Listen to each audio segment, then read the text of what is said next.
Hello, everyone. Welcome to the Vanguard. Another great live stream. All ready to go today. Super excited to get into today's news. What's up, Zach? Not a whole lot, it's 4:08 p.m., so I'm at the least hungover I've been all day today. That's pretty good. Woke up, ate some breakfast, went back to bed, one of those kinds of days. But really excited to get into the thick and start talking about the news, really excited to get the show rolling. Hell yeah, bro. Yeah, it's a little bit later than we usually do our shows. A good, late Sunday afternoon kind of a show, but we're super excited. Got some juicy shit to talk about. Got a pretty interesting Andrew Yang tweet to break down, and probably even more interesting than the tweet itself would be the responses to it.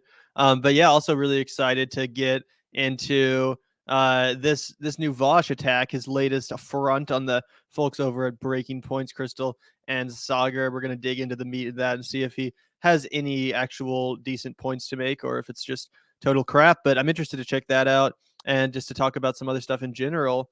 But yeah, I guess we can jump right in. You want to shout out the patrons first? Yeah, the patron shout out. Big shout out to our patron community. That link is in the description if you guys want to join the patron community and find yourself a little spot here on one of the shout out screens. Might be nice. If you enjoy the show, it's a good way to support us and the work that we do, content we create. But yeah, would you like to start and end our live streams with a big shout out to the patron community? So this is what that is. A sincere thank you to everyone that's supporting the show, making what we do possible through thick and thin. So thank you so much, guys. Really appreciate that support. And like I said, the link is in the description. That's patreon.com/the Vanguard channel. That shit's scrolling across the screen right now. It's in the description if you want to click that link and join the community. Be much appreciated.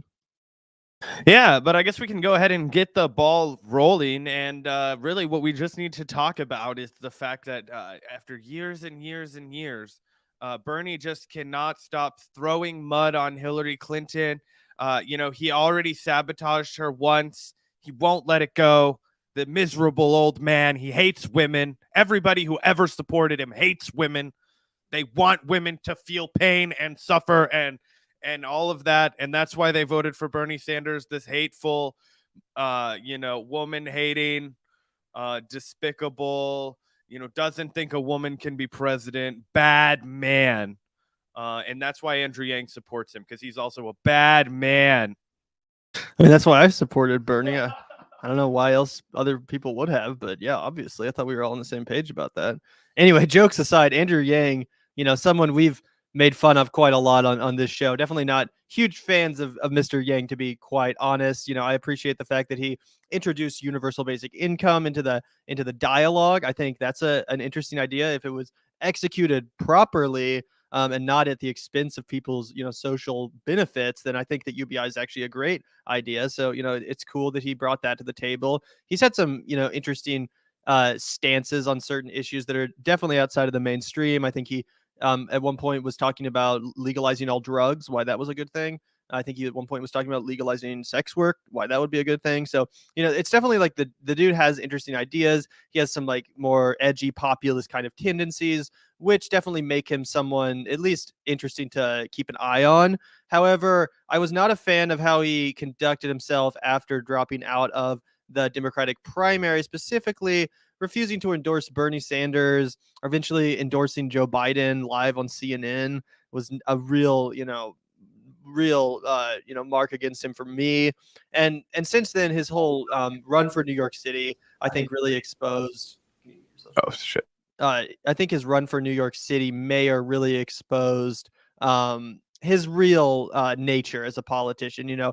Totally down to simp for the police, totally down to apologize for the state of Israel, et cetera, et cetera. He really showed his true colors in what was a pretty desperate and sad quest for power that came up, quite short, to put it lightly. He came in fourth place, right? Fourth place. He was the first person to drop out the night of the New York City mayoral election.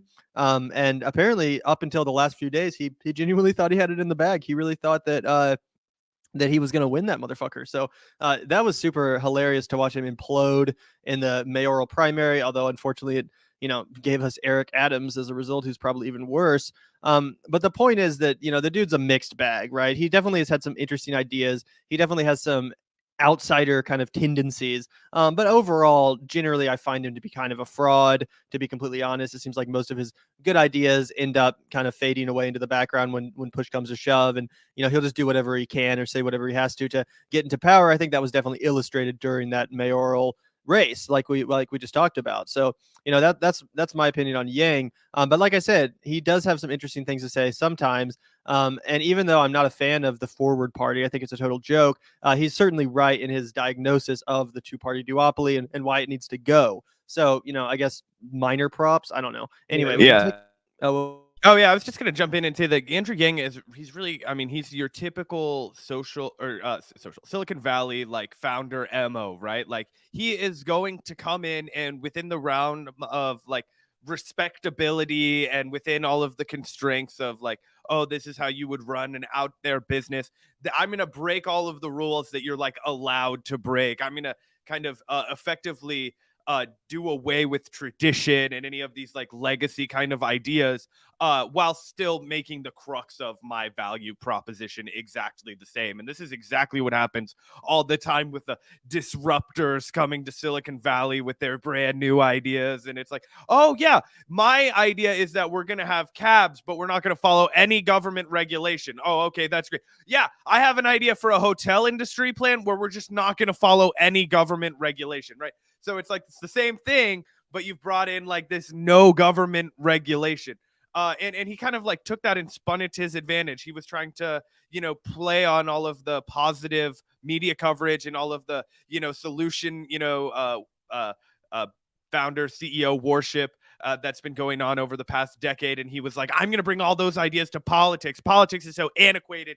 Businesses are the future, all that kind of stuff. And really what he did was he had one like kind of good idea that was going to still make rich people like at least the same level of rich, but probably a little richer. I saw a number of people in the chat pointing out that obviously there's a socialist critique of universal basic income because it's all going to go back to the capitalist overclass. We're not dumb as rocks. We understand that criticism. But I just think there are other pros that people often, kind of, throw to the side when you talk about like harm reduction and the way our current system is. Gavin and I have had a lot of conversations about that. But yeah, he, at the end of the day, just like every Silicon Valley, wonderkin, just like every, entrepreneur, what did he do? He stuck his finger in the wind. He was trying to, make himself the most popular, start fitting in the mainstream crowd, get the acceptance of the mainstream media. And that completely led him astray, and he completely fell apart and lost all of that interesting factor and all that jazz. So, it seems like this is like a unique pivot back to his roots, this next tweet that we're going to talk about a little bit. Yeah, for sure. We'll get to that in 1 second. And also stay tuned. We're about to get into the Vaush versus Breaking Points thing momentarily here, but I did want to address a couple super chats real quick. Sir Switch, thanks for the $2. How do you guys feel about good faith racist jokes? I mean, if it's genuinely racist, then I don't feel good about it. Obviously, when it comes to something like South Park, for example, that's like very obviously satire and it's not malevolent, in my opinion, I don't have a problem with that. I think there's a room for that, or like The Office, Michael Scott bumbling around being a bigot. Like that can be funny to watch if it's done right and it's not like apologizing for the character's action. It can be done right for sure. But I don't know if I'm want to go on a limb and be like I'm pro racist jokes. Whatever. Who cares?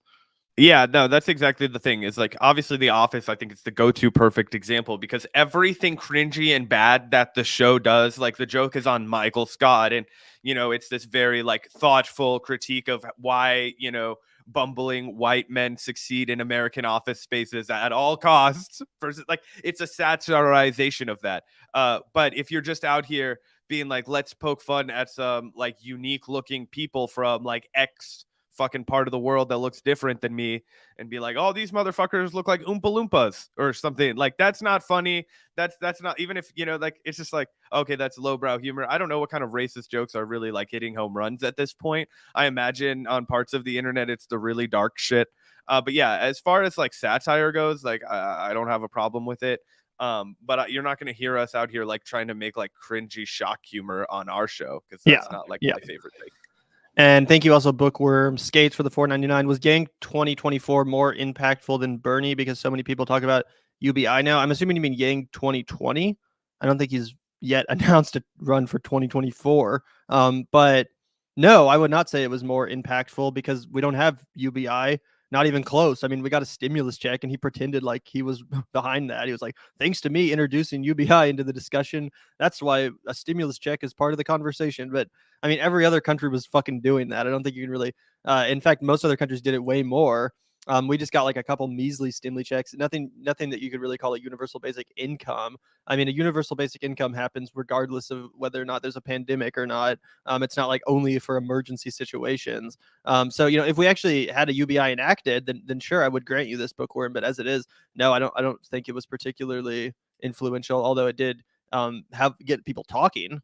Yeah, and I see what you're saying, right? Because like obviously we don't have Medicare for all, but when you look at every single one of Bernie's policy proposals, all of those are now part of the mainstream conversation in a way that they weren't before he introduced them. Nobody was talking about Medicare for all. Nobody was talking about the Green New Deal like that. Nobody was talking about free college. Nobody was talking about canceling debt. Nobody was talking about X, Y, and Z things that we can do like Bernie Sanders was, and then he took all those ideas and got them above water even with Republicans, right? So I do think that Yang was more impactful probably than a lot of candidates in the 2020 election cycle, more than any of the other outsider candidates besides Bernie. I think that he has a lot more policy like remnants left behind than Pete or Tulsi or not that Pete was an outsider, but anybody, right? Like they weren't proposing any other ideas. Even Elizabeth Warren, I think, is less relevant with her ideas than Andrew Yang was with UBI. But I think Bernie Sanders, we really can't underestimate and underappreciate the scope of how he changed politics over that 4 to 5 years between 2015 and 2020. Yeah, totally. And in fact, he got he got Medicare for all in the conversation so much so that Andrew Yang had to pretend to be in favor of Medicare for all. So did Tulsi Gabbard. So did even Kamala Harris at the beginning of her race. She was pretending to be in favor of Medicare for all.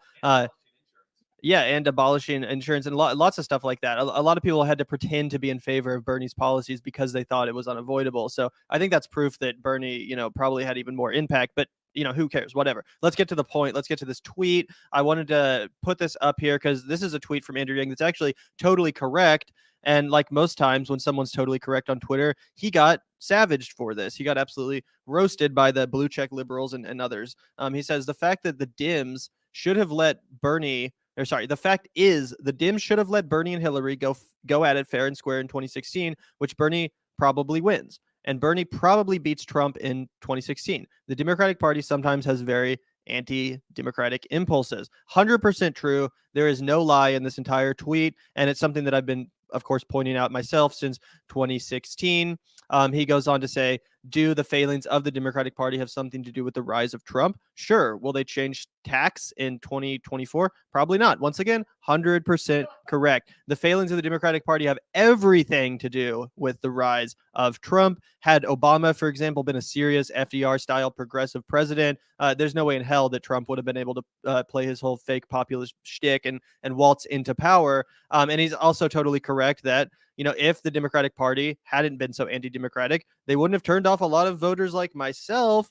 And maybe more people would have considered voting for Hillary. But ultimately, a lot of people decided to stay home because they were like, I don't want to fucking have anything to do with this shit. I just watched these motherfuckers stab Bernie Sanders in the back, the true candidate of the people. In 2016, he was really, truly running on a more anti-establishment platform. It was absolutely heartbreaking to watch. And yeah, it soured an entire generation of lefties against the Democratic Party. Totally. So, he's completely right here. There's literally no lie in this whole tweet. But like I said, that's not enough for the blue check liberal class on Twitter. They went after him hardcore. But what was your initial reaction to this tweet before we get into some of the other reactions, Zach? Yeah, I sat here for like 5 minutes and I was like, how do I quote tweet this and give enough props to Andrew Yang for this, and then also turn right back around and dunk on Andrew Yang again for ever fucking believing that he could that he was so valuable and that he was so unique and special that he was going to be the one to right the wrong or do any of those things, and like actually believed that Joe Biden wasn't going to screw him over and make him like fucking VP or whatever the hell he promised him on that one fateful phone call that we got one ominous tweet about and then a fucking nothing ever afterwards. Of course, Joe Biden made the calls and was like, you're going to be a very important member of my staff if you fucking do this thing and bend your ankles or bend over and grab your. But anyway. It's really just true, and it harkens back to, because actually when I first saw Andrew Yang, I saw Andrew Yang for the first time, like everybody else did, probably in a meaningful way, when he did that first like 90-minute, 2-hour long Joe Rogan podcast, like really early on in the presidential primaries. And he was checking a lot of good boxes. Of course, I was like, wow, maybe Bernie should pick this guy to be in his administration when we move on, because I was not sold on Andrew Yang, and like, I'm a Yang ganger, but I was at first interested in his ideas. I'm like, cash for people every month. Okay, we got to get student loans off people's back. Got to get taxes. Okay, I got you. So you want to give people tuition, you want to take off student loans like that. Healthcare is a really big problem in this country. Everywhere else can give us Medicare for all. I think America can too. Love that argument. Love that framing. So a lot of good stuff. Red flags are he's a Silicon Valley bro. And I was like, when are you going to start talking about cryptocurrency if you get comfortable enough? But outside of that, he had some great shit. So I was excited to, see him pivot back, because he really just splattered in a painful irrelevancy, something that I'll get into a little bit more later on. But I think this is his attempt to kind of regain a base, because right now he has no home. He has no island, and the corporate demographic doesn't want anything to do with him, and the progressive wing doesn't really want anything to do with him anymore, and everybody else has stopped paying attention to politics right now. So he has no home amongst the like casual fucking political interested person, who I think was a lot of where his base was. If you go look at his Forward channel on YouTube right now, they're looking like the Vanguard is. That's not exactly where you need to be if you're trying to build a national fucking party. Okay. Especially when you have 1 million followers on Twitter and you can blast out every single one. Okay. So yeah, I think that this is him trying to come back to relevancy, but it's also him telling the truth again, which it's like, Yeah, well, that's the thing about Andrew Yang. He'll like let the truth slip out. It's like, oh, so you do know what's going on, motherfucker, and you're also playing the game. Because again, why did you endorse Joe Biden, bitch? Like, if you're so clear-eyed about the situation and the Democratic Party's fuckery, then why did you get involved? Why were you complicit when they fucked him over the second time? Why did you not get down with Bernie, endorse him full-heartedly, campaign for his ass? No, instead you endorsed Joe Biden like a mealy-mouthed fucking sucker on CNN because you thought he was gonna pick you as VP. It's the most it's the most bullshit thing ever. And yeah, the Forward Party, no one cares about the fucking Forward Party. As I predicted, as soon as his stupid book came and went, he basically stopped talking about the Forward Party. Why did he create the Forward Party? To sell copies of his new shitty book. Let's be honest, guys. He had this new book coming out called Forward. No one gave a fuck about him by that point. And he was like, how am I going to get myself in the news again? Oh, I'm going to leave the Democratic Party and start this third party effort. As we found out, he didn't really start a third party. He basically just brought back his Humanity Forward PAC, which he already had, which already exists to endorse Democrats and independent candidates, which is what the Forward Party is. So he basically just revamped his PAC, pretended like he was starting a third party revolution, and he's like, yeah, let's get in the news again, which succeeded. There was 1 million articles written about it. There was a bunch of people that were debating it, including us, so mission successful in that sense. But that's basically what this whole guy's shtick is. Like, let's just, puff myself up. Let's, get trending on Twitter, get people talking. And I think, again, even though he happens to be correct about this particular issue, I can't see that as anything else. And it has once again got him in the news. I did want to take a look at this. We can pull it up real quick. This was a response I saw to this tweet that I think is pretty emblematic of a lot of the responses to it, which is unfortunate because it's so brain dead. But this person says, why is every one of your tweets strategically designed to help Trump win in 2024? And again, this is so emblematic of the brain rot which has infected the Democratic Party and its voters, refusing to even reckon with the undemocratic nature of their own fucking party, refusing to even call out the Democratic Party for not being democratic, because they think it's going to help Trump win, to acknowledge the flaws in their own party, instead of reckoning with the obvious truth, which is that, yeah, they're going to have to reckon with those flaws and fix them if they ever are going to present a real challenge to Donald Trump in 2024 or whatever other faux populist, fascist the Republican Party vomits up in 2024. Ron DeSantis, you know what I'm talking about. Those people will waltz through the door if the Democrat doesn't fix its problems. And, despite his faults, Andrew Yang is, showing them the way forward here. He's like, hey, maybe if you didn't fuck over Bernie, you wouldn't have lost faith in this whole generation of lefties. Maybe they wouldn't be so fucking pissed off at you for good reason. And a lot of people agreed with that. But like I said, a lot of people are also trying to act like he's some covert Trump supporter that's like, sowing discord in the Democratic Party and all this bullshit when he's literally just pointing out what we all know to be true. Another thing that I wanted to spotlight here in relation to this was the Twitter response. Sometimes if something's trending on Twitter, you'll click on it and it like gives you some like context, and it's really just like manufacturing consent and like trying to point you like, this is how you're supposed to be thinking about this. This is what you're supposed to, say about this. That's what happened here. Obviously Yang trended, like I said. And when he was trending yesterday, I clicked on it on Twitter and this was what popped up. It says Andrew Yang draws criticism for a tweet appearing to imply that the 2016 Democratic presidential primary was biased against Senator Sanders. And then it says underneath, Donna Brazil, former interim chair of the DNC, said in 2017 there was no evidence to support claims that the 2016 Democratic primary election was rigged in support of Hillary Clinton. So again, this is Twitter manufacturing consent against the reality that the DNC rigged the election against Bernie Sanders in 2016, as Julian Assange and WikiLeaks exposed to us, as we damn well know, and not just because of WikiLeaks and Julian Assange, but also because of Donna Brazil herself, the person that Twitter literally cited in this bullshit. This is from 2017. Donna Brazil leaking town hall topics to the Clinton campaign is a mistake I will forever regret. So when Donna Brazil worked at CNN, she was literally leaking debate questions to the Hillary Clinton campaign ahead of time so that she was all prepared and ready to go come debate night. And they're going to cite this woman as proof that the DNC didn't rig the primary against Bernie Sanders. I mean, completely setting aside the super delegate thing, which was really fucked up and clearly hurt Bernie Sanders.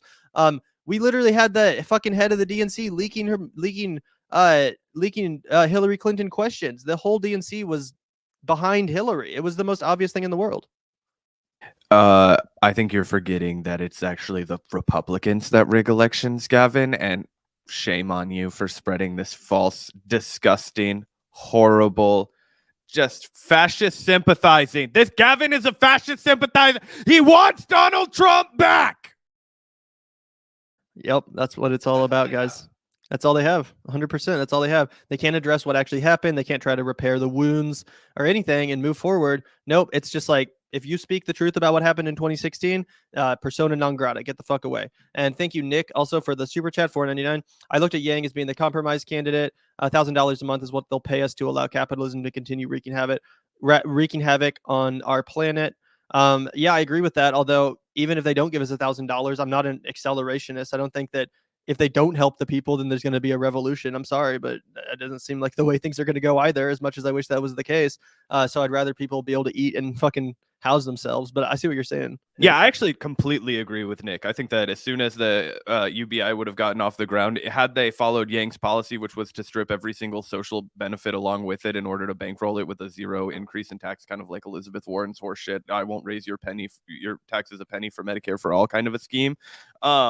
And yeah, I think that this is exactly what it is. It was like, okay, now we're giving you $1,000 a month, kind of shut the fuck up. In fact, Zizek has a really good speech about it, where he calls it basically like a universal basic rent. They're just giving you money for rent as like a means of like keeping the roof on everything, metaphorically, not letting people go hungry and be in the poor or in the cold. But we found out in America, actually, they will just let 600,000 motherfuckers go out and be homeless in the middle of the dead of winter.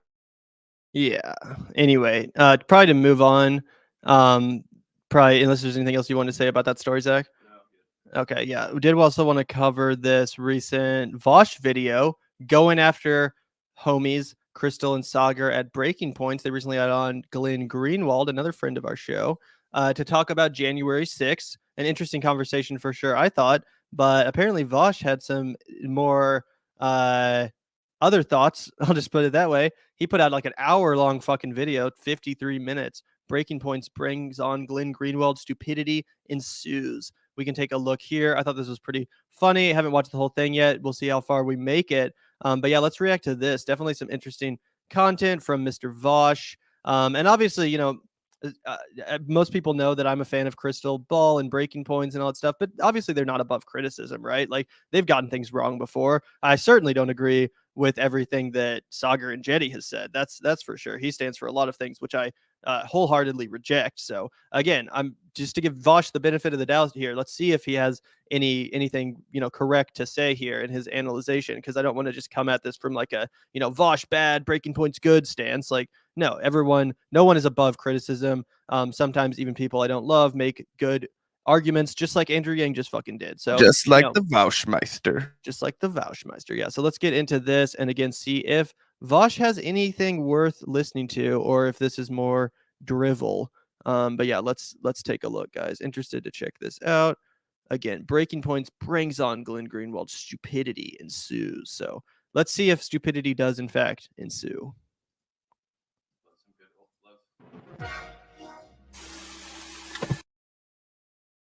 All right. People were linking the hell out of this video to me the other day.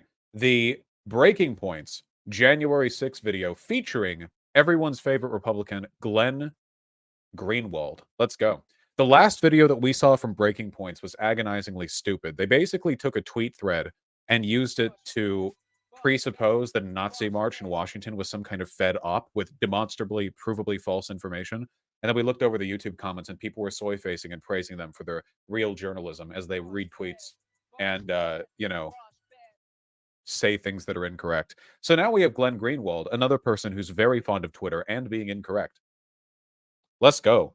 How the deep state has weaponized Jan 6. Let's go. I love that. Very left-leaning title.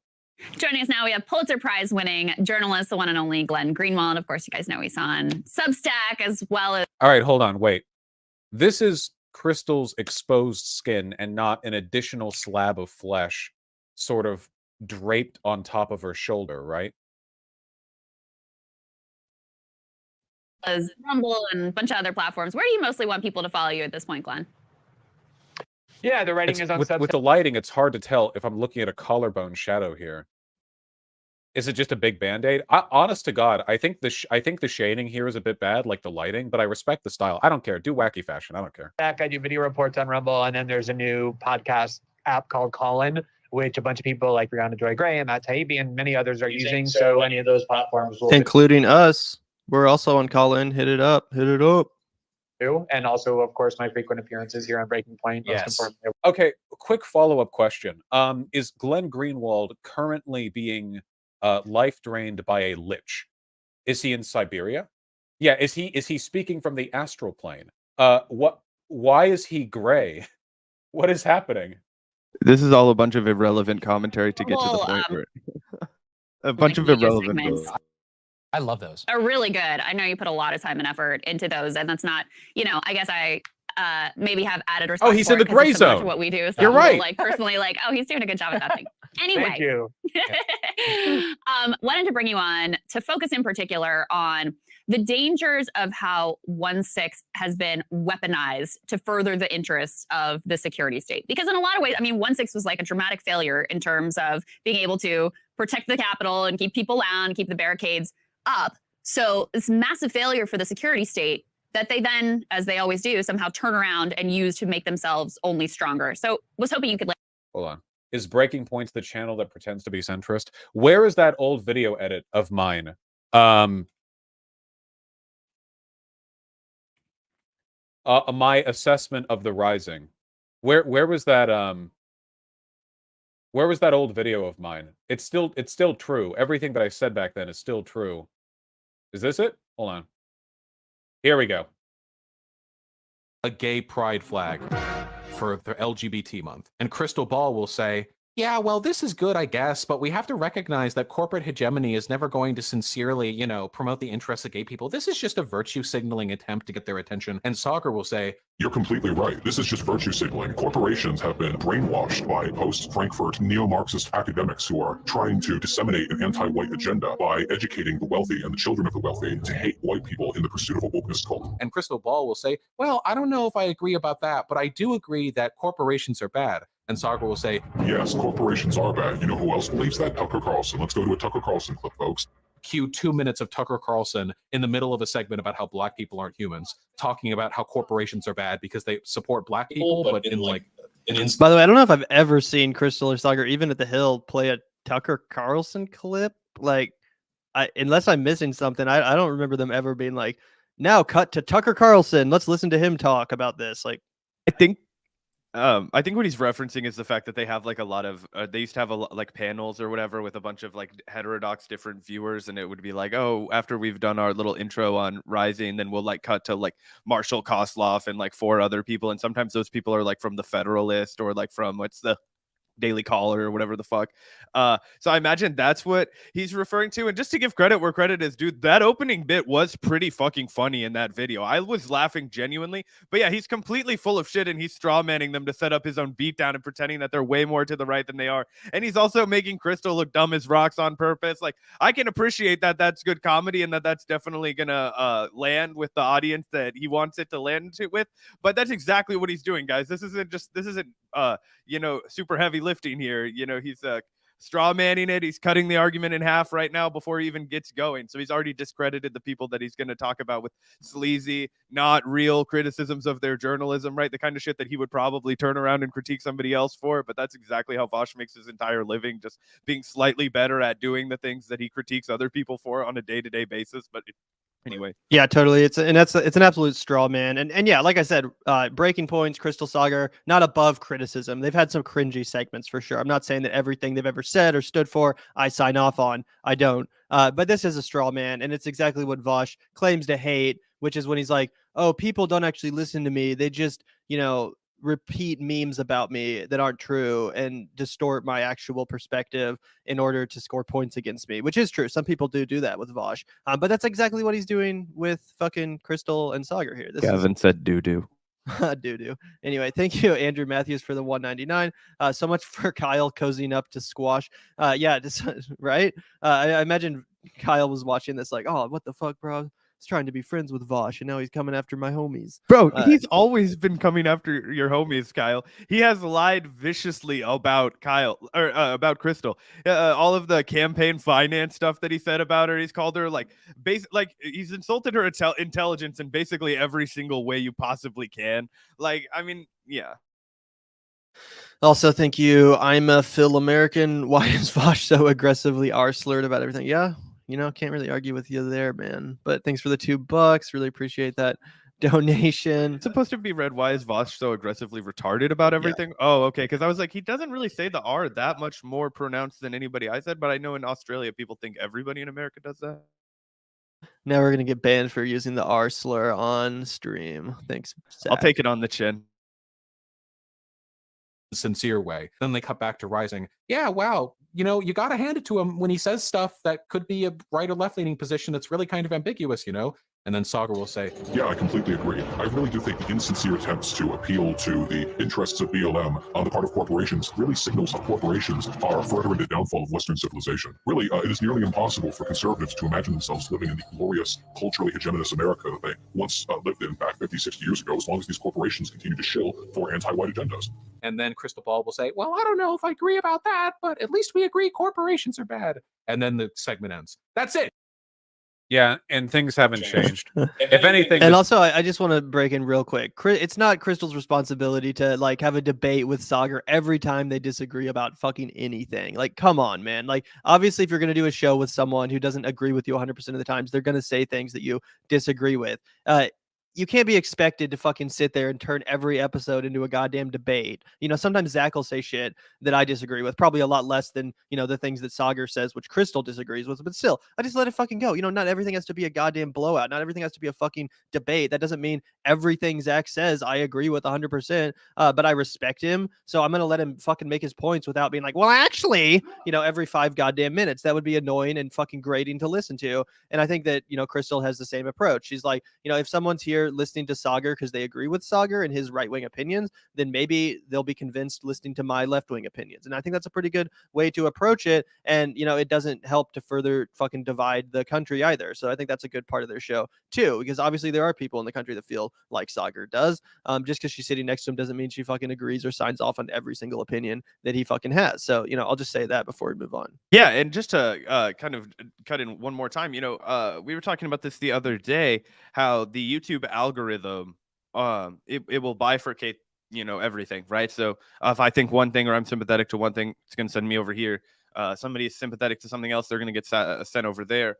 What's super important about breaking points to me, and well, one of the reasons that we advocate on the show is that it's one of the few places on the internet where you go and your viewpoint will be challenged if you are one way, So like even somebody like me, I don't watch a ton of internet news anymore because it's faster for me to read. I only watch the shows that we're going to react to on here.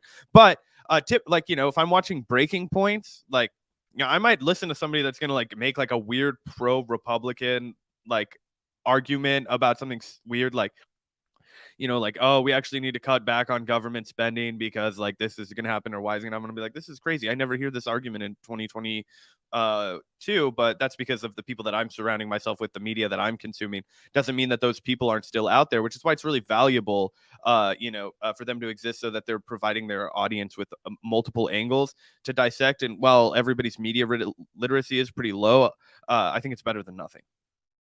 Yeah, for sure. And at least as far as Crystal and Sagar go, they're both 100% pro more government spending. Like, Sagar certainly has his cringy opinions when it comes to like woke culture and all that crap. But like, as far as, he's 100% down with people having healthcare and, stimulus and all that good stuff. Thank you for the $2, SR Warner, who's his audience. I'm assuming you're talking about Vaush.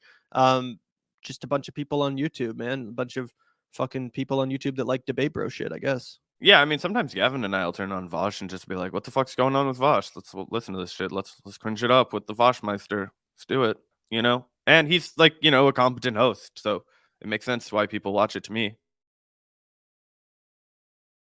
The dialectic is advanced, and it's gotten even more explicit with this. But yeah, that's pretty much... lay on some of those implications.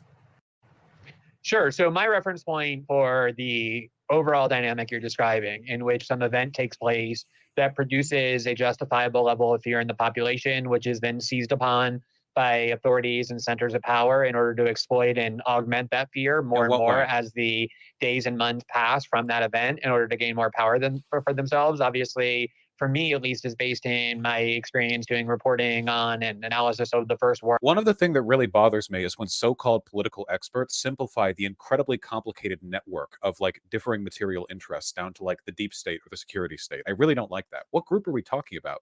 Are we talking about the military-industrial complex? Are we talking about like the State Department? Are we talking about like our foreign ally? Like what group? Because they all work together, but that doesn't necessarily mean they have the same interests. They want different things. For example, the military-industrial complex. I don't really think they care whether like America wins or America is strong. I think they care whether or not they get their contracts. If Lockheed Martin and Boeing we're still around after China annexed America, they would just keep doing their contracts for China. It's not like a nationalism thing. There are different interests here. Okay, wait, can we break in here? Is more. Okay, because this is just, he's so jumble-brained and like doing this at like 100 miles an hour that this is another tactic for debate bros, right? They will throw all kinds of he's basically, it's really interesting, like as a breakdown to watch. He's basically just debate broing somebody that's not there without them. So it's like, imagine that he's like got an invisible destiny there. I think that's just what Vaush projects on everybody else, so he can always feel like he's speaking to his heroes. But, he's just there and he's like, well, you didn't say this. So what about this? What about this? What about this? What about this? Well, what are you talking about? The military industrial complex? Because I think Lockheed Martin and a bunch of other names that I can fire off in close succession would still be doing all of this for China if China annexed America and brought us into their freaking country, which is what's going to happen if you keep challenging these orthodoxies, damn it. Yeah, 100% correct. Also, thank you for the $2. I'm a Phil American. His audience is the crypto liberals and neat libs. Yeah, seems about right. Again, I don't know much about the breakdown of Vaush's fucking, audience or whatever. I don't know how pro crypto they are or whatever, but yeah, I mean, I'm not going to argue with you. Also, thank you, Sean, for the $1.99. V-Man is such a baby, couldn't live where I do. LOL. Yeah, for sure. Thanks for the $2. Everyone's giving these $2 super chats. What the fuck, bro? Amp it up. No, I'm just kidding.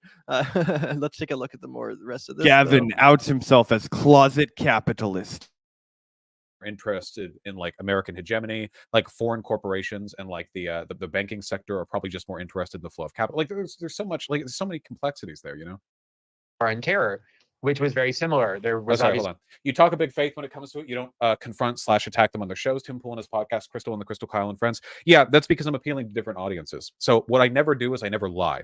If I'm on Tim Pool's show, my goal there isn't to talk to him the way that I would talk about Tim Pool over here, because if I did that, none of his audience would listen to me. Like at the end of the day, the outcome is what I care about. If I go over there and I'm just like, hey, everything you say is wrong. You lie in every single video. This is dumb as shit. Like it'll feel good for you guys, but it will. That's a easy way to say I don't have the fucking balls to actually confront people when I'm on their show or have them on my show. Yeah, come on, Vaush. Oh, I'm actually just concerned about the outcomes. I just want to, turn as many people to my ideology as possible. That's why I have this approach. It's like bullshit, bro. If you had that approach, then you would have that approach on your stream when you're talking about them, not just when you're actually talking to them. The reason why you don't actually confront people when you're talking to them is partially because you don't have the balls to, and second, because half the shit you're saying about these people isn't even true in the first place. For example, as you mentioned, Zach, he falsely accused Crystal of embezzling money from her congressional campaign or something ridiculous like that. But when he was on Crystal, Kyle, and Friends, you would have never known that he had any issue with her or Kyle, who in the past he called I don't even remember what he called him, something heinous and horrible. He went after Kyle Kalinske and has now spoken to him multiple times and, been totally civil. And now he's like, I actually really like Kyle. So it's actually just a matter of, you'll talk shit on people until you actually get to know them a little bit and become friends with them, in which case you're like, oh, I don't want to talk shit on them. I actually like that person. Well, there was no difference. There was no change. It was just that you didn't have the actual balls to confront people about what they disagree with you on when you're actually right there in front of them. So I think that's pretty fucking weak, to be honest. Oh, 100%. And there's one other thing there too, which is that I want to profit as much as possible off of these new audiences. And when I get invited on a show that has a bigger audience than me, I think I can pull a lot of them.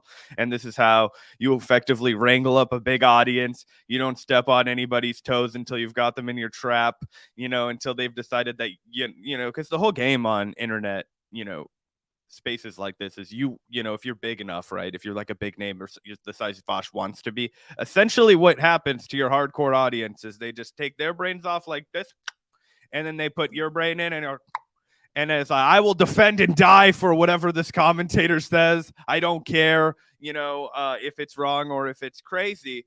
So then you can, once you've reeled them in, like Vaush will get him in his web. Then he's like, oh, then once I've got you, then I can start talking all kinds of crazy shit again. But really, it's all about just gaining subs. It's all about not losing your audience, making it as big as possible, casting a super wide net. Yeah, pretty obvious. He's just explaining how it's done right now. And, and then one thing that I'll say, Gavin's our go-to hammer the guest guys, because he always just will fucking jump out of the chair and be like, that's fucking bullshit. But it is harder than it looks. You know what I mean? Like it is awkward afterwards. You're like, yep, all right, I guess you know what I mean? I won't bring up some of our worst times, but right. No, you're correct. And I also want to address this. Chuck asked, prove your position, Gavin, say something critical about Glenn right now, referencing the fact that because Glenn's been on our show, you're making the assertion, well, why aren't we more critical of him? Is it because we've cozied up to him or whatever? No, actually, it's not. In fact, when we had Glenn on our show, I did argue with the motherfucker. We discussed our points of disagreements, and I did call him out on his comments that I thought were incorrect and unreasonable. Since then, I've been honest about the areas in which I disagree with Glenn on this show. I've expressed it multiple times. Usually when we talk about Glenn, I'll up front say, yeah, I don't agree with Glenn on everything. Some of his takes are further to the right than mine, etc. I've never shied away from that. And the difference is that before we talked to Glenn Greenwald on our show, we weren't making content like fucking slandering him and smearing him, and then just all that suddenly mysteriously stops after we talked to him one time. No, that's not how it went down at all. And like I said, I'm always honest about my disagreements with Glenn. So we had a very publicly different take about the entire trial situation that just went down with Kyle Rittenhouse. Massively different. We were both tweeting, both fucking having very different analysis on our shows. And that's fine. But I also don't see Glenn as this guy that's pretending to be like something that he's not. He's very public about his views. People want to pretend that he's like a closeted person about his views. Like, oh, he's just a fucking, wolf in sheep's clothing for the right or whatever the fuck. I think that's horseshit. The dude's always been a heterodox thinker. Go back and read his actual fucking books if you want to know that. Like, read How Would a Patriot Act, and he's like, oh yeah, I believe in the Constitution. I consider myself like right along the line of like, Republican, Democrat, whatever. And everybody's like, why is this man not a diehard leftist now? And it's like, well, he never really has been. It didn't seem to me. He's just always been a pro, anti-war voice and against the deep state, which he views as deeply rooted in our Constitution. And the fact that he's a Pulitzer Prize winning journalist, I'm gonna fucking talk to the guy. He has my respect. You know what I mean? 100%. Also, thank you for the super chat, Matt Ocelot God 81 for the $5. I lost respect for Vaush in less than a minute the first time I saw his channel. He's as unlikable as Ben Shapiro, and he's as wrong almost as often. Yeah, he basically is the Ben Shapiro of like the left on YouTube. I can't argue with that. In the sense that, yeah, he's a good debater. He's good at articulating his positions a lot of the times, but often his analysis is quite shallow and reductive. So I agree with that. And do you have a comment on that one, Zach? Thank you. I'm a Phil American also for the $2. Vaush is confessing to be Sleaze's supreme liar, LMAO. Yeah, can't deny that. Zach's interpretation of Vaush was spot on. He talks fast and tries to sound smart, but has no substance. Thank you for the $5, Naz. Do you have anything to say about that? Thanks. Yeah, look, to be fair to Vaush, right? Because I don't want to just come out here and say things that aren't true. Like, so the dude has been on, like, the dude's really smart, right? Like, I'm not going to lie about that. He knows a lot of shit, but in this instance, that's exactly what he was doing. And that's usually what he does when he gets backed up against the wall. The times that I found myself being like really impressed with Vaush are when he's arguing with right-wingers, when he's arguing with people who I dramatically disagree with. And then he employs a lot of the arguments that people I respect. And, I also employ when I'm arguing with right-wingers. So he, there is that appeal to him from there. I don't want to misrepresent the guy in that way and be like, he's actually just dumb as shit, because then you'll watch a clip of him and be like, are you sure, Zach? And you're going to be like, he actually comes across as really bright. But yeah, that's the exact tactic that he does. And thank you for the super chat, Naz. Appreciate that. Yeah, and you are correct that when he's debating a right-winger, like I thought he did a pretty good job against what's his face, Charlie Kirk. Yeah, like that's perfectly good stuff. And yeah, when you put pretty much anyone on the left against some fucking moron like that, then they're gonna look good. So no doubt about that. And thank you, Das Bose, for the 199 wrestler talk without the steroid body. Hey, to be fair, he has lost some weight in the last couple of months, but I see what you're saying, bro. Yeah, at first I thought that was about me. I was like, true. Maybe he was. I don't know who he's talking about. I'm just assuming Vaush, but thank you. I'm a Phil American for the $5. Really appreciate the donations today, man. Vaush says, I don't lie. I just tactically alter truth to favor my position depending on the audience. Heavily articulate, yet just dialectic garbage. Yeah, I really can't disagree with you on this one. It really does seem like Vaush will just use whatever he can to try to justify his preconceived stance, which, to be fair, we're all guilty of to some extent, but Vaush definitely does this. There's no denying that. So thank you for the comment. Also, thank you, David, for the $10. Just changing it up with the amount might catch on. Thank you so much, David. Really genuinely appreciate that donation, sir. Thank you very much. Yeah, appreciate that, guys. And yeah, did you want to play a little bit more of this clip? This is fucking agonizingly slow to get into. We're only 7 minutes and 23 seconds deep. I'm like, fuck my life. How much more Vaush do I have to react to today? At least 7 more minutes. Imagine trying to watch this whole shit, though.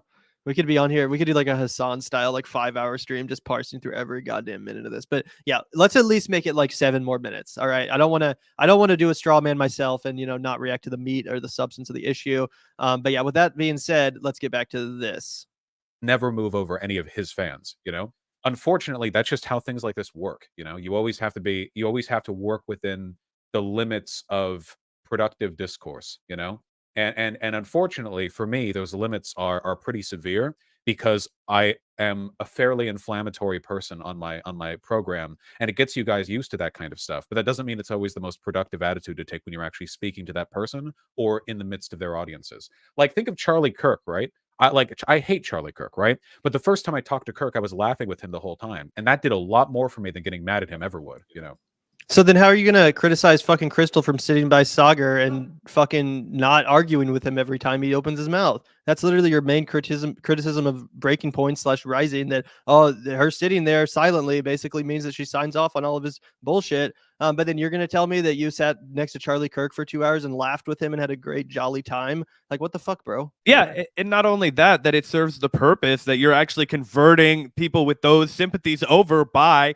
in a friendly way, articulating the fact that that's incorrect. So that's complete horseshit. That he's anyway. A traumatic event, which is the 9/11 attack that killed 3,000 Americans on the same day. But there was never any mass casualty attack anywhere close to it up until this very moment, 20 years later. And yet so many of the quote unquote temporary measures adopted in it. Wait, what? only time we had a mass casualty event after 9/11 was the like 5 people who died at January 6th. Are we talking about COVID? COVID's a mass casualty event. January 6th wasn't a mass casualty. What? I don't even think it was Patriot listed. Act and a whole variety of other spying and detention powers. Oh, he's talking about stuff that the State Department or like the deep state can use to legitimize. What the fuck do you like, think he was the talking extension about? of the security apparatus. Remain not just embedded as though it happened a month ago rather than 20 years ago, but they've been expanded wildly beyond their original intent. And for years, that was the strategy, was to constantly remind people of how visceral those fears were, because fear is a very strong motivating factor for humans. Knowing that the more ethereal or abstract concerns on the other side of the ledger, the erosion of civil liberties, the invasion of privacy, the breakdown of due process, are much And just to clarify, this isn't even necessarily Glenn's fucking, original thesis. This is the whole, what's that book called about this? After 9/11, they took advantage of the situation and Oh, it's like shock doctrine politics. Is that what you're talking about? shock doctrine. That's like a, universally recognized idea, a true thing that has happened over and over again in modern American history. Naomi Klein is really respected even in the most liberal circles. Yeah, that's the point I was making. It's not like this is Glenn like making some crazy conspiracy or whatever. Like, no, this is all pretty fucking obvious. much more abstract and distant concerns that are often no match for reminding people of 3,000 dead Americans buried under a huge pile of rubble. So that What he's saying right now is completely correct. How the security state, the security agencies and the people who want to promote their interests will fearmonger in order to pass through. Like anyone who remembers like the Patriot Act and what happened after 9/11 and the whole like Iraq war era of like paranoia and like terrorism paranoia. Like, yeah, this is 100% true. The issue is that as far as I know, nothing happened as a product of January 6th. No new laws have been passed. So what he's saying right now is valid as a concept, but it doesn't apply to 1/6 because I don't think anything has happened. Except for the $2.1 billion emergency funding bill for the Capitol fucking Police. Are we gonna just forget about that? What the fuck? Yeah, that's the whole thing. What the you just revealed you don't know what the fuck you're talking about at all right now, for one, because that was the one thing they did. They gave more money to the police right after George Floyd, when everybody and all of those congressional people were like, we need to defund the police. They were like, except for us, we need the police. This is different. Shh. If Vaush doesn't bring that up at all, that's crazy dishonest. Let's see if he does. Again, I don't want to get ahead of myself, but let's see. Like, what laws have been passed? What extensions have been made? that is very much the similar dynamic. They increased the Capitol Police budget. Yeah, that's not an apparatus of like national security. That's literally just like, hey, we need more guys in this building. Yeah, that's not. That's not. Yeah, they do that anyway. I think we see that with COVID, by the way, as well. All where right. we talk about So, people okay, dying in the sure. Maybe it's not as big of a deal as the Patriot Act. We haven't seen anything like that, admittedly, yet. But let's not underplay the $2.1 billion emergency funding bill for Capitol Police that, by the way, already had more than enough fucking police, already had way more than enough goddamn money in the first place to handle what happened on January 6th. If you were at any Black Lives Matter protest in a major city in this country, then you saw with your own eyes the fact that the police could be dispatched in a military fashion quickly and efficiently and capable of crushing any sort of protest that it so wanted to. That was made very evident, again, by anyone who was actually at a George Floyd Black Lives Matter protest. They got a little bit intense. We saw motherfucking militaries there, literally militaries occupying our streets. That's definitely what happened in Kansas City. And obviously Kansas City is not as big of a city as most cities. So, the fact that the police were not able to stop January 6th does not mean that they need another $2.1 billion in fucking funding, which did occur. And wasn't there a bunch of shady shit? Like they also slipped a bunch of like stuff for Afghanistan in there into that bill. There's something sketchy about them like also putting a bunch of like Afghanistan money in there or something weird about that. I don't want to talk about what I don't know about, but again, to underplay $2.1 billion in funding for the police, a police force which already had more than enough fucking resources to handle what happened on January 6th, but just clearly didn't. I wonder fucking why. I wonder, what was going on there. No, absolutely ridiculous to underplay that, in my opinion. Yeah, so let me just go ahead and read this, and I'll share this article too, just because you were 100% right. There was some stuff about Afghanistan in there. I found this article about the 2.1 billion, the nothing that was done. That this is just peanuts. A couple more guys here and there. Really, that would have made all the difference. Apparently, the U.S. Congress on Thursday approved emergency funding to replenish the Capitol Police and bolster security after January 6th riot by supporters of then President Donald Trump, and to evacuate Afghans who helped American forces from their country. Okay, so those things seem intimately related. The $2.1 billion bill was passed by the Senate by a vote of 98-0, no nays. The House of Representatives, which had previously passed its own $1.9 billion bill, then promptly approved the Senate version by a vote of 416-11. The squad voted for that largely. I know they were not among the 11 holdouts. I believe those were Republicans. Clearing the way for President Joe Biden and signed it into law. The bill would provide $521 million to reimburse the National Guard units deployed for months during COVID following the riot, and $300 million for increased security measures at the site. Would also provide $71 million for Capitol Police to cover overtime costs, hire new officers, and other expenses. $35.4 million for the forces mutual aid agreement, so like union and good other shit for those cops that we don't get if you're a regular non-bootlicking employee of the government. Without fast action, Capitol Police funding will be depleted literally in a number of weeks, is the kind of shit they were saying. Either way, yeah. Yeah, and again, like the crazy thing about January 6th is not that January 6th happened. It's the fact that the cops let it happen. The cops let that shit happen, guys. Don't get it fucking twisted. Again, if this was a left-wing protest, there is no fucking way that those people would have gotten a mile close to the Capitol. No fucking way in a million years. So shot down in the street. Shot dead. The only interesting thing about January 6th to me is the fact that the establishment and the police state let it fucking happen. So, not to take off the fucking guilt, or not to take the blame away from the crazies that did it, the Trump supporters that did it. Yes, a lot of those people were genuinely fascists. There were people with Confederate flags. I'm not trying to fucking underplay the threat of right-wing extremism. That being said, that was a more than controllable mob of fucking Trump supporters. The amount of police that not only is in DC, but is in the surrounding fucking areas in Virginia and stuff like that, could have so fucking easily handled that crowd and prevented them from even getting close to the fucking Capitol, that the fact that they did in the first place raises so many goddamn red flags. You add to that the fact that there were feds spotted there, and sure, there's feds spotted at fucking BLM events too. That doesn't mean that they orchestrated it. But the fact that there were feds there, and the fact that the police let motherfuckers break into the Capitol and breach security certainly raises some red flags. And to say that it's insane to have a conversation about that, or to discuss and acknowledge that fact, makes you some sort of right-wing conspiracy theorist, is just plain dishonest in service of the bullshit point you're trying to make, which again is what Vaush is great at doing. Hospital, and nothing can compete with that in terms of the cost, whether it's children being out of school for 2 years and mental health crises from isolation and Nearly lockdown. a million that just seem people less dead. visceral. The same is true here. Everybody saw the footage. Everybody agrees, who's decent, that those were horrible things to watch. We never want political violence in our politics.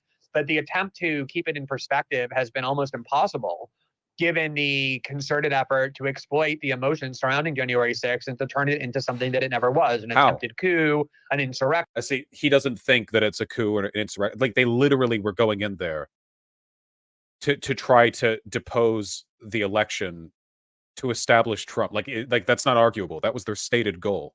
That was the thing they were trying to do. These hysterical leftists, the deep state is lying and telling you that time that a bunch of Trump supporters stormed the Capitol building in order to change the results of a presidential election, we're doing a coup. As though 1,000. Okay, but I gotta jump in. I gotta jump in on that. Overthrowing. Okay. Because this is, again, it's another straw man, right? And when he talks about these, like, hot button leftists or whatever the fuck he just called them, that's us. Because we're here to remind you that like a bunch of fucking 40-year-old dads and their delusional fucking, fucking retarded ass children, I'm sorry, went there to drink a bunch of Coors Lights and decided that they were going to storm the Capitol. And like, I'm all for bringing these guys up on like B&E charges. You know, I don't give a fuck what their delusional goals were. They were never going to overthrow the government.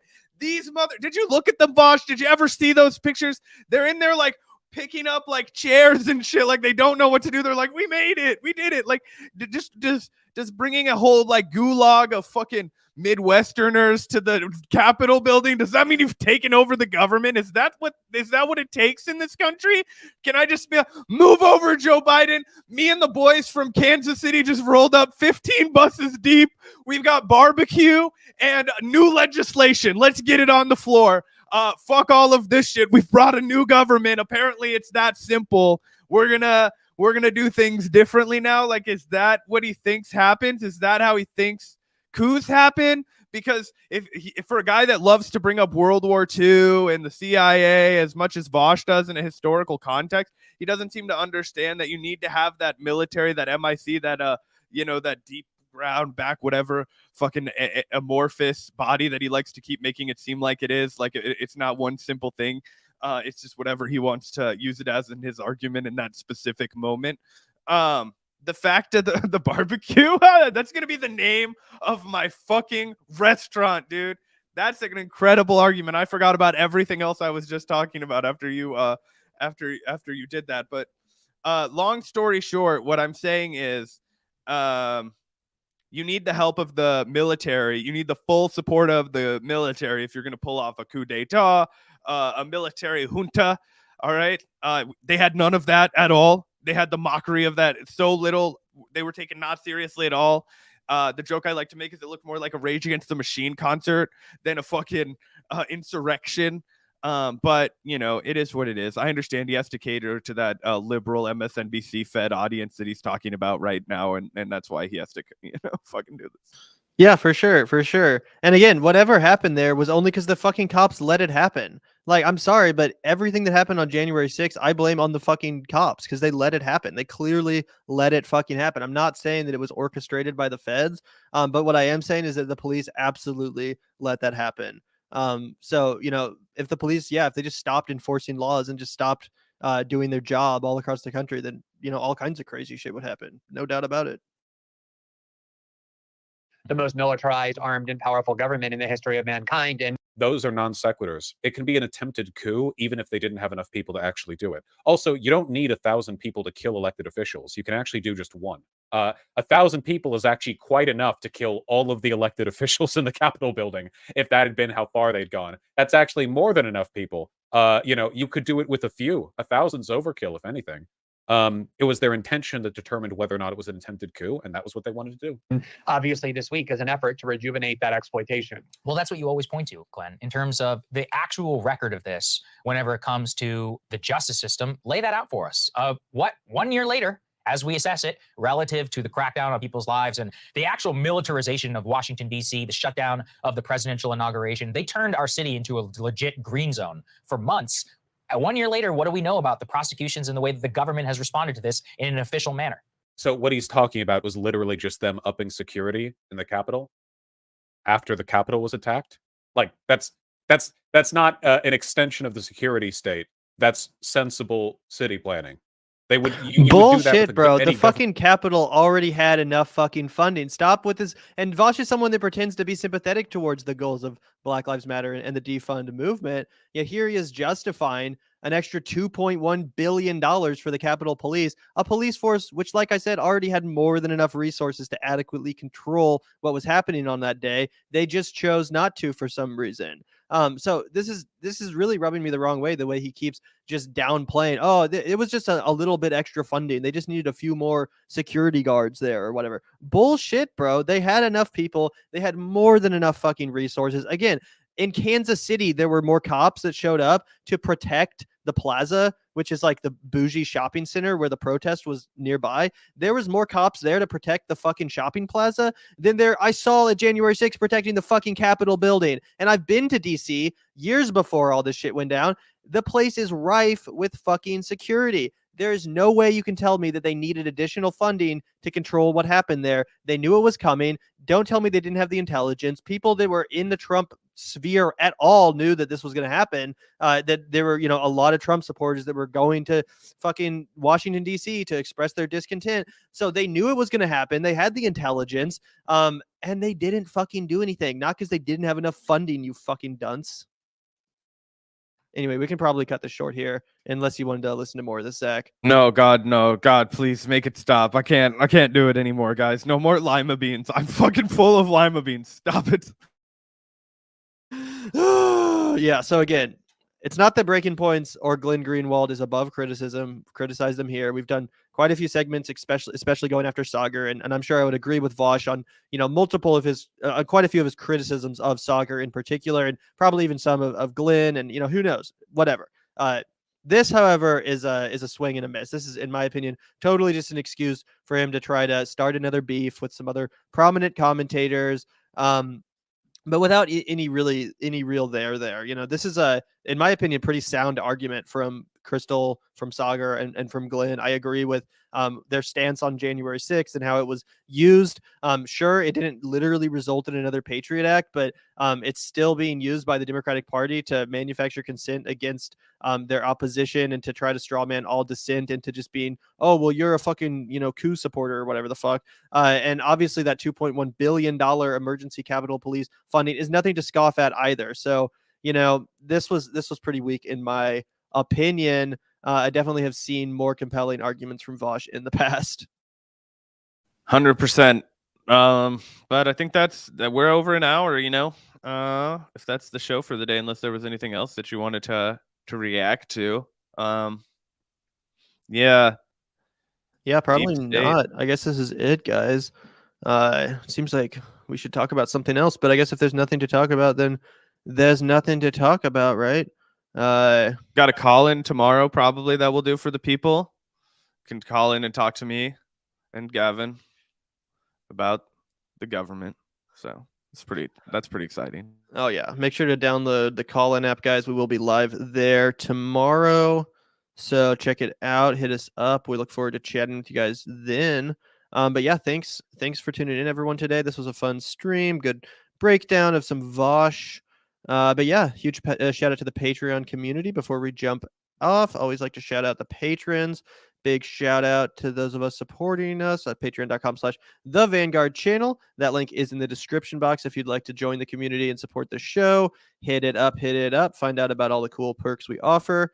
But yeah, just a huge shout out to the Vanguardian and comrade level patrons supporting the show. Really appreciate your support, guys. It really does make what we do possible. And also a huge shout out to everyone that super chatted today, donated via super chat. That's also a really, really good way to support the show and a great way to drive engagement with our audience, as we love to. And speak of the devil, looks like we got another one. Thank you, Gabe, for the $4.99. Really appreciate that.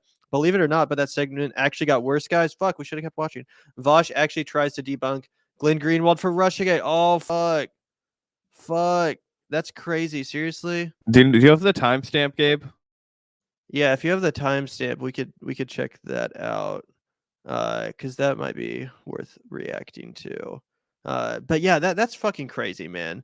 Like, come on, dude. You're still on the Russiagate shit?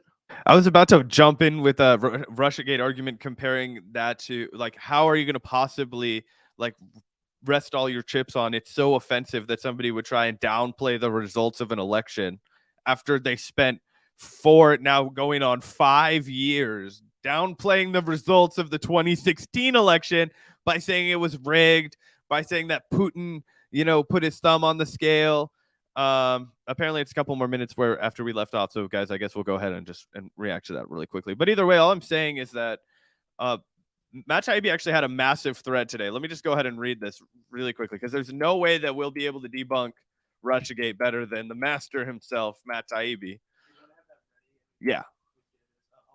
I'll put this at like 1.25, 1.5 speed so we can get through it quickly, but I do want to quickly react to this. So all you motherfuckers that didn't click away when we said that we were signing off, you're the real ones. You're the fucking true Vanguardians still sticking it out through thick and thin, and you're going to be treated to an extra dollop of Vaush dunking. So let's listen here. Hopefully we can find where he's talking about, because I do want to see this so fucking bad now. It's not an extension of the deep state. That's just something that happens after buildings are attacked. It's just a normal thing that happens. So I'll just use a different frame of reference. Just 1 sec. I need to share this correctly. Sorry, guys. Doot, doot, doot, doot, doot. There we go. To set the groundwork for that, which is the Russiagate investigation. For years, we were told that there was rampant criminality on the part of the Trump campaign and then the Trump administration for having criminally conspired with the Kremlin. There was a lot of debate about whether that happened. They got a prosecutor, everyone. And then it turned out to be true. They had numerous indictments and arrests, and members of the Trump administration did indeed collaborate with Russian politics. So yeah, well, thank you for setting it up. The question was whether or not Trump himself had engaged in criminal activity, which wasn't found to be the case. Probably because the members of his cabinet or of his administration thought he was too stupid to be worth bringing into the fold. You know, imagine you're like some corrupt government official next to Trump. Why would you ever tell Trump anything? Like, he's a moron, and he'll brag about it on like camera. All right. So that's fucking ridiculous. If there had been any actual Russian fucking collusion, then why do you think Bob Mueller came up with Dickie McGee's ex, Vaush? Why do you think he had to embarrass everyone that listens to MSNBC, everyone that was going down, with that narrative? Why do you think he embarrassed them all by presenting absolutely a fat nothing burger? When the time came, that was the whole thing. Everyone was like waiting on Mueller to take down Trump, and he had absolutely nothing to show for it. So yeah, there was definitely some corruption in the Trump campaign, like there is with most presidential campaigns. I'm not trying to downplay that, but if there was any actual there, pretty sure we would have heard about it from a certain Robert fucking Mueller, man. And again, when the time came, he had Dickie McGee's ex to show for it. Yeah, and here, if we can throw this tweet up on screen, somebody tweeted at Matt Taibbi, name 3 things that were proven false. He goes on a run. Cohen wasn't in Prague. There was no spy network paid through Russian pension systems, including via non-existent Miami consulate. There was no mysterious Alpha server link. The P-tape was a story told in just over beers. You want me to keep going? There was no well-developed conspiracy of 5 years. There was no bribe from Rosneft. Carter Page was not an intermediary between Manafort and the Kremlin. Igor Donchenko never met Sergei Milan, who was not a source. Mikhail Kalugin wasn't dismissed over Russiagate. More. He doesn't give us any more. But that's about as good of a rundown as I could have given off the top of my head. Well, no, I would not have been able to give that rundown off the top of my head. But that's why we have Matt Taibbi's tweets saved when they come in clutch like this. Yeah, thank you, Matt Taibbi, for being able to distill all of the ins and outs of that case. Obviously, we're not experts on it, but I know fucking enough to know that there was no there. So yeah, thank you, Matt. Anyway, that's probably it for today. Also, thank you, Steve. Extra serving in the Vanguard. That's right, for you real ones out here that didn't click away when the rest of them did. But yeah, thank you to Steven, and thank you everyone that tuned in today. Really appreciate you all tuning in and checking it out once again. Have a great rest of your Sunday weekend and enjoy your life. Yeah, peace out, guys.